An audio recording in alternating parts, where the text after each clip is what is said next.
Hi, everyone, and welcome to Eye to Eye. The New England Patriots Spygate scandal rocked the NFL and even caught the attention of Congress. Now, for the first time, Coach Bill Belichick counters allegations made by his former videotaper in an exclusive interview with Armen Keteyian. Bill, overall, what is your reaction to Matt Walsh's comments? Well, I'm not really sure where to start. I think, first of all, go back to when he was here and was fired for poor job performance, and then for secretly audio taping a conversation with his boss. More than one person has told me that he said after Super Bowl 36 that he had videotaped the Rams walk-through practice. Now that story has changed. It seems like he has an agenda. I'm not really sure. I don't know. To bring down this franchise? 3.5 months after that story was out, he could have said what he said last week, but there was quite a bit of over 100 days had passed, so I'm not sure what the agenda is. His motivation? He's had a way of embellishing stories, and that continues to be the case. So I don't know the answer to those questions. What is your personal feeling about Matt Walsh right now? Well, that things seem to be shifting. Things seem to be embellished, and he's made some comments relative to me that I don't know how or why he would come up with those. We didn't really have much of a relationship at all when he was here. He was on the opposite end of the building on a different floor. We very rarely saw or talked to each other, and for him to represent how I felt or what I thought or what I did, I don't know where that would possibly come from. The fact that he, is trying to make it seem like we were buddies and belonged to the same book club and all that is really a long stretch. In a statement, this organization questioned, quote, the truthfulness of many of Matt Walsh's statements. What do you think he's lying about? Well, he's changed, a lot of things that he said, and whatever his testimony was to the league most recently, that's that's kind of the latest version of it. But a specific example, a specific example of what you think he's lying about when he talks about how this organization was deceptive in the way that his taping was set up, for example? That was never the case. No, that was never the case. He was in full Patriots gear. I can show you videos of him doing his job during the game, shooting the shot that he shot from the end zone, the kickers, the tight on the quarterback, and at times signals. And there was we weren't trying to be discreet about it. Again, in all honesty, we felt like what we were doing was okay. Walsh said it was arrogant of you to say that you had just misinterpreted NFL rules, and that you said that this illegal taping was of little value, 1 on a scale of 100, and that his feeling was it may well be the reason that you won 3 Super Bowls. Well, first of all, I'll start at the back first. The reason you win football games is because of players. Players make plays on the field to win games, and that's how you win them. They're the ones that win games. But if you there's a lot of things that go into a preparation for a game. It's a mosaic, and there are hundreds of things. And in our case, sometimes signals are involved, sometimes they're not. But let me go back to the specific thing that Walsh said. He said that it was arrogant of you to say that you had misinterpreted NFL rules. Well, my interpretation of the rules came from the Constitution and bylaws. And in, I think it's paragraph 14 there, the Constitution and bylaws states very clearly that you cannot use any type of videotaping device or anything like that from the start of the game to the conclusion of the game. And that was never done. We never, ever used any of the videotaping in any way during the course of any game. And that's what I felt like I was in compliance with, and that's my basis for really everything that we've done in terms of the competing in the National Football League. I actually have a copy of those Constitution and bylaws, and it's Article 9, 14, B14, and it ends with during the playing of a game. So that's what you based your defense upon, is that what you were doing, that taping, was legal under NFL bylaws and Constitution, as long as you were not using it during the playing of a game. It's never used during the playing of the game. Never.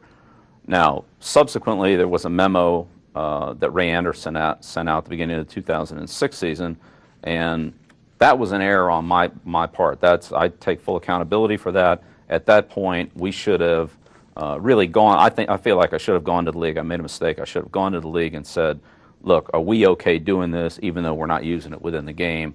And I didn't do that. We continued to do what we had done previously. At times, it wasn't every game, but it was, it was a significant number, and did it based on the Constitution and feeling like as long as we weren't using it during the game, that it was okay. When you say a significant number, from September of '06 to when you were finally caught in September of '07, how many games? I don't know, but probably more than half, I would say. That that September 2006 memo states, videotaping of any kind, including but not limited to taping of an opponent's offensive or defensive signals, is prohibited on the sidelines, in the coach's booth, in the locker room, or at any other locations accessible to club members during the game. That seems pretty crystal clear, Bill, for any kind of misinterpretation. Yeah. Well, again, during the game. It says during the game, but it does not say during the playing of a game. Different. Right. Well, clearly it was a mistake. And some people would say that mistake was just flat out cheating. Well, again, I go back to the Constitution and bylaws. That overrode it, and I interpreted it incorrectly. So I was wrong, and we were penalized for it. Heavily penalized, in your mind? Unfairly penalized, in your mind? It doesn't really make any difference. It wasn't my penalty. It was the commissioner's decision. So whatever it was, that's what it was. When we're talking about that, some of the argument is that others have argued that you chose to gamble, to risk breaking the rules, and got caught. And it wasn't a misinterpretation of any kind. Well, I can't control what other people think out there. I'm telling you what happened, and that's what happened. I think if that was our intent, then we would have done it in a more discreet way. We were open about it.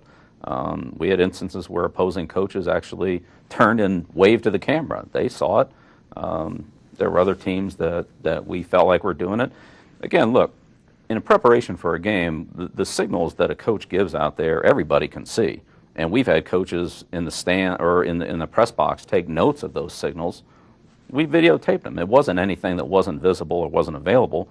We did it in a way that was more convenient, in a way that we could study a little bit better. But those signals are available to anybody that wants to see them. Can I go back to Matt Walsh and his departure? Do you feel in any way what he is saying now is payback for being fired by this organization? Well, you'd have to talk to him about that. I don't know what his motive is. Well, you have to have an opinion. Again, I had very little contact with Matt. I didn't know him personally. As I said, I don't know if I could recognize him, and I don't think I could have prior to his recent publicity. So what his agenda is, what his reasons are, and so forth, that's something you would have to ask. Can you clarify what happened with those tapes once they went to Ernie? Yeah, absolutely. He looked at them, and it was, again, a mosaic. It was compiled. It was put in together with a lot of other information about what the team did and our preparation for the game. But I met with the quarterbacks twice a week. When Charlie was the offensive coordinator, when Josh was the offensive coordinator, Brady, there were not quarterback Ernie Adams, Bill Belichick, offensive coordinator meetings where we sat down and looked at signals and made up game plans based on that. That didn't happen. So there was no scheme. That did not happen. It didn't happen. Ernie looked at them, and times there was some information that came out of it, and he used it. But that's how it was done. It was one part of a very broad hundreds of things that are put into preparation and game planning. But there was no, okay, we're going to sit down here on this day and have this meeting, and there's the signals, and here's the plays we're going to run, and all that. That never happened. So there was no calculated, deliberate system that was put into place to take advantage of this illegal tape? No, because you can't take advantage of signals. You don't know whether they're ever going to be available or not. You know, they can change them, they can use wristbands, they can have somebody stand in front of the person that's signaling them. We signal all the time. We're always protective of our signals. We change them on a regular basis. And we have people screen the signal caller, and we use wristbands, and we do things like that to protect them, just like a third base coach does. I think most teams in the league do that. Some might argue in a game of inches, putting that kind of information where you could decode signals, come up with specific plays to use in real time in a game is pure gold in the NFL. That could be the difference between winning and losing. Well, again, you can get those same signals by sitting up in the press box and writing down what the signal is and what the play was and doing it that way. I mean, those signals are available to anybody who wants to see them. Then why do it from the sidelines then? Well, it was a more convenient way to study them, that's all. But it isn't any information that isn't available to anybody else. Anybody can sit up in the press box and watch a coach give signals. But they don't have them on tape where they can go back and analyze them and they can decode them. Writing them down on a piece of paper. Now, we're not talking about DNA. You've seen the signals on the sideline. You can sit there and watch them. We've done it. We've done it without tape. We've done it. Every team takes an advanced scout, or they have people that look at the other team's signals. Sometimes you can get them. Sometimes they change them. I mean, that's just signaling defenses and personnel and all that. That's part of football. And everybody is available to see those signals. It's not like the other team or the other sideline or the press box or anybody else that they're not visible. They're visible to 70,000 fans. Bill, if they weren't of such great value to you in this organization, then why would Matt Walsh say that he was told by his superiors to avoid detection, to not wear Patriots clothing on the sidelines, and to lie if he was asked about what he was shooting? Well, I don't know of anybody that would have told him that. I never told anybody to tell him that. I don't think his superiors told him to do that. You don't think, or you don't know whether Jimmy D, his superior, told him? Well, he was never instructed to do that, and Jimmy said that he never did that. But you can see the tapes of Matt filming the games. You can see him in the end zone camera shooting them. He's as open as you can be. He's standing there behind the camera in full Patriots gear, shooting the tapes. Those tapes go to every team in the league. So you can make your judgment on that, Armen. I mean, you can see him standing there in the end zone shooting it. It's not anything discreet. Since I'm here, is there anything else that you'd like to say about this, to put this to rest, so to speak? Yeah, two things. I think that the players and the assistant coaches have no involvement in this whatsoever, and for them to be dragged in or questioned at all on it is totally out of the scope and the realm of what this is about. I think our players and our assistant coaches work hard, they prepare hard, and they go out and do their best to win. And that's why I respect them, and that's why they've done as well as they have. But on a going forward basis, I think what we've taken from this as an organization is that we have learned from the problems that we had in the fall. We've looked at really every single area of our operation. We've tried to tighten it down. We've tightened down our accountability. We streamlined some things. We are certainly taking the extra step in every situation that we can to make sure that we're in full, complete compliance with everything that we have to do at every level. And believe me, there are a lot of things that we need to be. I mean, there's a very broad spectrum of things that you need to be in compliance with the National Football League. Commissioner Goodell has instituted kind of an integrity and a report of doing it. We've gone, I think, well beyond that to try to make sure that we're doing things in the right way, and I think that's been a positive step for our organization because we're now, there's more communication, there's better understanding, and we're making sure that everything's done in a totally proper and consistent way with what the league expects it to be done in. So I think that's strengthened our organization, and certainly Robert and Jonathan Kraft have gone a long way to not only supporting me and the football team, but also making sure that going forward that we're in complete compliance with everything that we need to be doing.